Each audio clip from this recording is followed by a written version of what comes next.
All right, for this segment, we're going to be focused on environment, logistics, and even the economic impact, with transportation contributing 29% of Malaysia's fossil fuel emissions and even urban congestion and pollution that demands urgent solutions. And we can say Diolko, in partnership with Prasarana, is tackling this crisis by leveraging the rapid KL rail system for last mile delivery, cutting carbon emission by 70% and easing traffic. And from this, expanding with 15 new delivery hubs and future MRT integrations.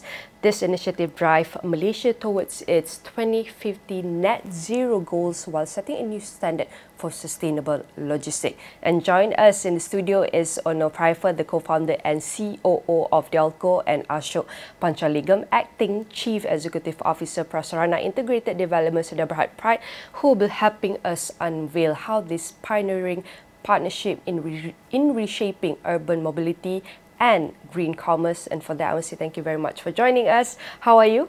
Very good. Thank you for having us.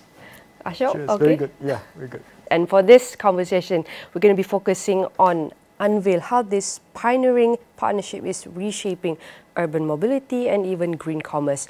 Firstly, we're going to start with Onno first, probably with Diolko side, with traffic congestion costs Malaysia billions of ringgit annually. And how does a Diolko rail-based delivery model improve logistic efficiency while reducing urban traffic? What are the key costs for cost saving and for businesses? Yep. First of all, thank you for having us.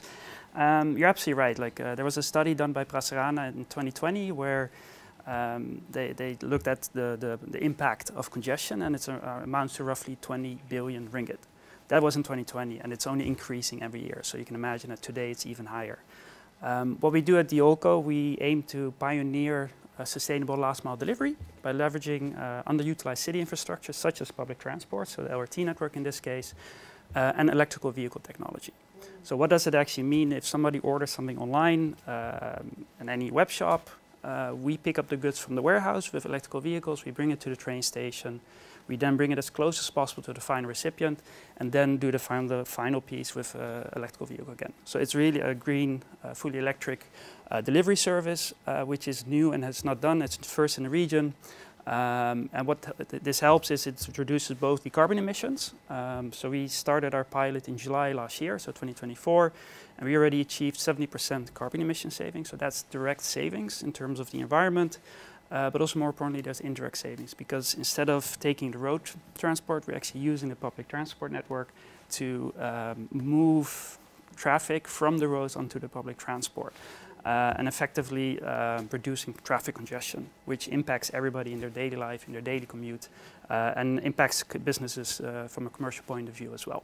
Overall, we can see it's a very cost efficient and also sustainable, and with a long-term agenda, with plans to expand around to 15 additional delivery hubs. Maybe Ashok can share with us how scalable is this model across Klang Valley. We can start with. Okay, so you know, if you think about it, right, logistics is everywhere. Now, in Klang Valley itself, we are talking about Selangor, Kuala Lumpur, right? And our rail network actually covers most parts of Klang Valley, right? Northern, southern, eastern, you know, western in the near future. So we've got over 90 stations that we can potentially turn into delivery hubs as well. Now, no doubt, the LRT system is always for passengers. That's the number one. But there's nothing stopping innovation now. And that's what we are trying to drive through. Innovation and sustainability, right? So scalable, 15 that we are targeting in 2027. We think it can grow a lot more, maybe 4 times more in the coming years. Yeah. So we are targeting a bigger growth, right, in the coming years. We think most of our stations can turn into like a logistics hub. And this is a very amazing collaboration between public and private partnership. Maybe we can start with Onno. Share from the private perspective, share the experience and the journey within the public partnership to ensure a very, not only a safer logistic delivery, but also a very cost efficient, also adapting if innovations. Probably can share with us. Yes, of course. So yes, this has actually been a long journey because, as you can imagine, this is not a common approach where we're using the public transport for delivery of parcels. So there was actually a lot of work done beforehand to make sure that we do this in a safe manner. So we've been working together with Prasarana in terms of the SOPs to make sure that everything runs smoothly. As Mr. Ashok already mentioned, the commuters go first, so they always have the first priority.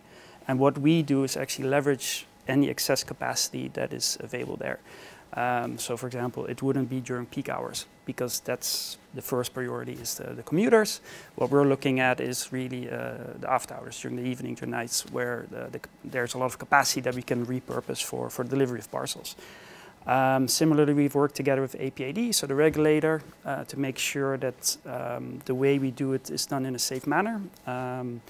We're talking about a bold vision of reducing carbon emissions. So we're not talking about one package a day, we're talking about thousands, tens of thousands, and ultimately 100,000 packages a day that we can transport using public transport. So that needs to be done in a safe manner, and we need to scale it in a secure way. So we've designed our own proprietary trolleys. These have been designed and manufactured here in Malaysia, specifically for the purpose to move on public transport. They've been validated by APAD as well. We've tested them, and in that way we can ensure that we can move larger amounts in a safe manner without impacting the commuter's journey from a safety but also from a comfort point of view. Ashok, how do you see this impacted the public transportation, especially within, firstly, you mentioned that we include, number one was the passenger that we will focus on, but now we include or insert with logistics as innovation and technology, AI, are driving very fast. Sometimes some of us can't even keep up. So maybe from the Prasarana part. So you know, when we met them, you know, and then when someone tells you, let's use public transport for logistics, the first thing is, there's a crazy man in the house. Yeah, but honestly, if you think about it, right, we've got excess capacity. Okay. Peak hours, we are full like sardines, right? But off-peak hours, there's so much of available capacity, right? Correct. So, you know, let's do something different. Now, as Prasarana, right, investment into public transport is huge. Government puts in a lot of money. It's really huge. Yeah? Now, we earn money through ticket sales, you know, for people to travel. But how can we maximize our infrastructure? How can we earn more? You know, how can we actually help the government reduce their investments too, right? So, you know, when they came with the idea, we thought, oh my, this is, you know, something that we can't, you know, whether we can do it or not. Yeah, we're going to transport people, now you want to transport things. Yeah, how can we do it? Exactly, and the investment was all about transporting people, right? So, but what we thought is, okay, let's do it. You know, if you can transport people, you can transport goods. Yeah, that's number one. Goods can't read, so you have to actually move them manually, right? Yeah. So we did it. We did a POC over a 6 months period. It's proved really successful. People are happy. We are happy because, you know, it's helping the investments for the government too, right? Reducing the investments. So you know, moving people is still priority. That will never change. Safety is number one. But with the excess capacity, we can now move other things through, which is goods and services. Goods and services. And what safeguards are in place to ensure that community services remain unaffected? Because we know along the way doing delivery, thousands of delivery a day, sometimes we may face obstacles along the way. Then how can we ensure that both not only the people but also the services and goods are safe? So I think what we have done is, prior to going live, right, we did a lot of testing, right? Especially with the trolley that they innovated, right? And we even went up to the part of testing it with emergency brake. So emergency brake is when the train suddenly stops, right? And the trolley was completely fine, not affected at all. Our infra was also fine; it was not affected at all. Yeah. So that innovation was great. Yeah, that actually helped. So you know, we did a lot of testing before we actually went live, lah. You know, and we also, you know, because it's the first time anyone is doing it, right? What we did was we started off with trains that do not carry passengers at the start, right? So we started off with these late night trains, which just covers the network without passengers in it. But slowly now we are going with off-peak Yeah, that's what we are aiming to do in the future lah. So even though there are people inside, we have tested it. It looks fine for the last 6 months. So now let's scale up. Are these processes still in trial mode or how? No, so I think we finished the POC back in January, February. Okay. Yeah, 6 months was until end of January. So now we're going full scale. Also, from what that Diolko pilots face achieve a 70% reductions in carbon emission. How does this align with Malaysia's green economy goals, and what are the long-term commercial benefits that we can see or probably have for businesses that using your services? Yep. So yeah, there's clearly, in terms of the carbon reductions, it fits into the goal of the government in terms of the emission savings. So if you look at today's market and the industries, transportation is one of the, let's say, bigger contributors in terms of carbon emissions. Obviously, it's a very broad industry, so it really encompasses everything, but logistics definitely is a part of that. So what we aim to do is to reduce the carbon emissions there. A lot of companies have those ambitions, but it takes a long time to really replace vehicles from traditional ICE vehicles, so that's the combustion engines, to electric vehicles. And what we're doing now is accelerating that transition to a more cleaner energy approach. And there's the public transport is a big piece of that. So if you look at the carbon emission savings to date, so far around 50% comes from using the train. Because the train is more efficient, but also because we don't use the road transport, so we avoid traffic jams and things like that. And the rest comes from the electrical vehicles. So those two combined ultimately result into these carbon emissions. Right now we have at the pilot phase, we've only operated 3 stations, and we already achieved the 70%. So once we expand the network, we can actually increase those carbon emissions even more, because what we ultimately do is we localize delivery. So instead of having vehicles going back and forth to the warehouses outside the city, we actually have the drivers go to the local station, pick up the goods, do their delivery locally. And that's where the biggest benefit comes. And yeah, this directly impacts the carbon emission saving targets that the government of Malaysia as a country has, and it will impact everybody's daily life with cleaner air, more comfortable urban living environment. It's kind of amazing discussion here, realizing that not only the logistics transportation sector is also not only contributing to the economy benefits, but also contributing to the carbon emissions, which we have here with Diolko is also an initiative to maximize the public, we can say public infrastructure, and also with the help of Prasarana in achieving the carbon net zero, and also talking about beyond environmental gains. What about how does this initiative create even job opportunities? What are some of the new skills that are in demand to support the innovative of this delivery system? Probably we can start with Diolko first. Yes. So what we do is new. So this hasn't been done in Malaysia, even the rest of Southeast Asia and the region. So first of all, all the work that we do on the train is managed by our own staff. So these are people that we train in terms of how to safely transport goods on public transport. All our drivers, they use electrical vehicles. So it's not only do we hire people, and so far everybody we hired are Malaysians, talent pool that we've tapped into. We train them in terms of the use of electrical vehicles. So it's not just creating jobs, but it's also upskilling their set and making sure that they're ready for the energy transition. Operating electrical vehicles is very different from a traditional vehicle. It is easy to learn, but you need to go through that journey and get used to it. So we create jobs as a company in terms of delivery service of using public transport. It's not being done today, so those are new jobs. But also in terms of using electrical vehicles. And on top of that, what we have is our software platform, which is in essence the brains behind the operations. Because as you can imagine, if you operate multiple networks, there's a lot of complexity going behind it to plan that. So our platform manages that. So we also have a software development team that develops that. There's also our algorithm that optimizes the routes, and we already use AI to kind of optimize it as much as we can.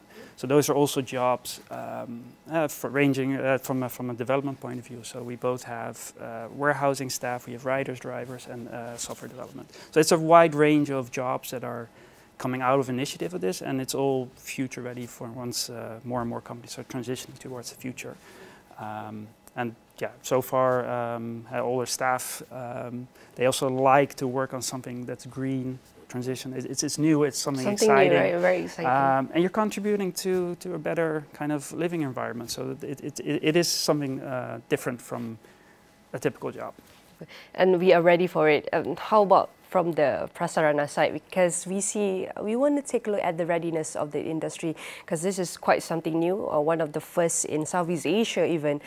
Probably we can say, is Prasarana, or from the transportation industry as a service provider, ready for this, we can say, revolution in terms of services? So, you know, when you drive innovation, you're also driving entrepreneurship. Mm-hmm. Yeah. The operations is all done by Diolko, right? So when we are we are supporting them. When we support them, they grow as well, and they actually start getting new people supporting this industry. Now on our side, what we do is we do a lot of upskilling. We handle people. That's our job. We used to handle people. We are experts in handling people, but we're not handling people anymore. We're now handling trolleys, right? So it's about upskilling the people, getting them to now understand how is it to not just handle people, but also to handle logistics, right? So we do a lot of upskilling of our people, right? And we help entrepreneurship. So that's our contribution to the whole game. This is a very good partnership collaboration, as we not only seeing a transformation within the logistic and even transportation industry with this delivery goods of services, but we also are seeing a revolution of workforce transformation within the logistic industry. With this partnership, what are some of the key challenges in scaling a public-private partnership, and how can government policies support the growth of sustainable logistic initiative? What are the things that from the private need or the public need? Maybe start with Onno. Yeah. I mean, with anything, there are always challenges, but as a company, we're quite surprised with the support that we've gotten from Prasarana directly, from APD as the government, as a regulator, and even the Ministry of Transport. YB Anthony Lok came over to our main sorting hub at LRT Putra Heights to see the operation for himself, and he was also very clear in terms of his support of innovation like this. What we do is new, but it has direct benefits to Prasarana and to the communities out there in terms of a more green, sustainable approach. So we're quite happy with how it works, but indeed, companies, you have to work together. It's not just us working together, so that's why we work closely and pretty much daily with Prasarana in terms of setting the partnership up, and then also from a daily operational point of view. Even if you have the partnership ready, it's a constant discussion that we go through. And especially with the expansion plan of those 50 new stations, it's a constant dialogue that we keep going. And that's key. So in terms of support, obviously there's kind of every kind of financial incentive to support us as a small kind of young startup in terms of tax benefits and grants, of course, but a big thing that the government has already helped us is if you look at the regulatory frameworks, kind of how to simplify the collaboration between startups and big companies. It's a model that works quite well in other regions as well, where a startup doesn't always have the connections or kind of the scope as bigger companies do. The bigger companies might not have the capabilities or the know-how that the startups have. So that kind of partnership works really well. So any way to facilitate that collaboration, to start a pilot like we did, see if it works, and if it works, then go to the next phase and scale up accordingly. So yeah, any way to kind of smoothen that transition, and it's not just for us in logistics. Pretty much in every industry and every sector, there are startups that can collaborate with public entities as well, and ultimately it will benefit everybody because in this case we're supporting them and they're supporting us, and it's a win-win situation for everybody. And we can see one of the policy to boost health ecosystem from the part of public-private partnership, probably a more simplified business operation partnership. But also for Ashok, what are some of the areas that policy can or allow to boost, we can say, the growth of the public-private partnership, but also from the public perspective? So I think if we are able to open our eyes and accept different innovations, right, we must be flexible in terms of the policies that we can change, right? So fortunately for us, we are regulated by APAD, right? And they've been really supportive. Honestly, they've been really supportive. And not only that, the APAD is an agency under the Ministry of Transport. The minister himself is very supportive of this. So, when we get parties who are very supportive of innovation, right, and driving sustainability, I think changes in policies can be accepted and can be done quite quickly. Yeah? And I think the most important thing is they must buy into the idea and they're supportive of it. And when that happens, I think policies that need changes, public transport not only for people, can be for goods as well. It actually just happens. So supportive and people who are willing to learn or accept innovation are the ones that drive policy changes. And also, this is a very good initiative, both fostering by the public and private partnership in boosting our logistics industry sector, and take a look for moving forward. Onno, what's your vision, mission, maybe a wish list that position yourself as a leader within the innovative logistic delivery industry that also can contribute to Malaysia's 2050 goals to reduce net carbon emissions? What's your wish? So right now we're focused on Klang Valley because we're using LRT network, so we're somewhat bound by the physical nature of the network. But to be honest, a big business is within Klang Valley. So short term, mid term, there's enough for us to do and to continuously grow and get better at what we do.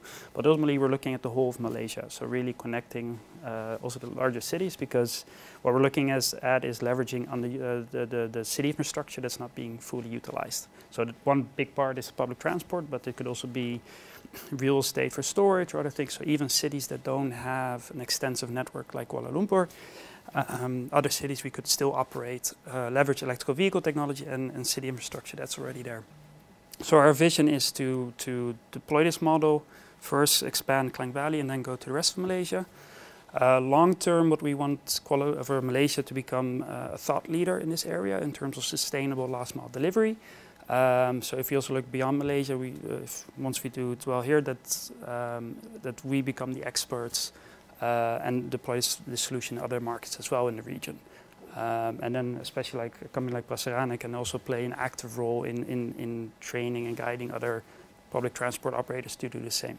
Because this is new, this is innovative, this is different from how most companies operate. Yeah, some people might be scared, but all we have to do moving forward is to be ready with whatever is going to happen. And Ashok, probably lastly, we can say it's one of the pioneering public-private partnership in terms of innovative logistics delivery. And talking about the last mile delivery is integrated within the Prasarana system. It has opened a way of pathway showing us that within the logistic sector we can go much higher as we adding innovation towards is not only providing delivery or services to only people within the community, but we can also maximize the benefit of the infrastructure that we have in Malaysia. So moving forward, what's your dream and hope to boost this industry as a whole and of the ecosystem? I think the vision is pretty clear on our side, that public transport is not just about moving people. Yeah, I think it can be used to move other things as well, right? I think it can support commerce, it can support business. I think it can drive sustainability. I think it can drive innovation. More importantly, I think it's a way for Malaysia towards, or Kuala Lumpur to head towards a smart city. Yeah. So I think the vision is clear. We are just not here to move people, although that remains a priority, right? That doesn't change. But we can do more than move people now. Yeah. And that's going to be the vision going forward. And again, I want to say thank you very much for sharing your story and how this journey of public-private partnership is going to reshape logistics and even green commerce. Again, I want to say thank you very much to our guests. On my right side is Onno Pfeiffer, the co-founder and COO of Diolko, and also on the left side, also Ashok Panchalingam, the Acting Chief Executive Officer, Prasarana Integrated Development Sedan Berhad Pride. Again, I'll say thank you very much and hope to see you again. And probably I'll have my things, goods and services to be delivered within the Prasarana, maybe in the future. Thank you very much. Thank you. And all of this discussion will be featured in AstroAwani.com and across all social media platforms.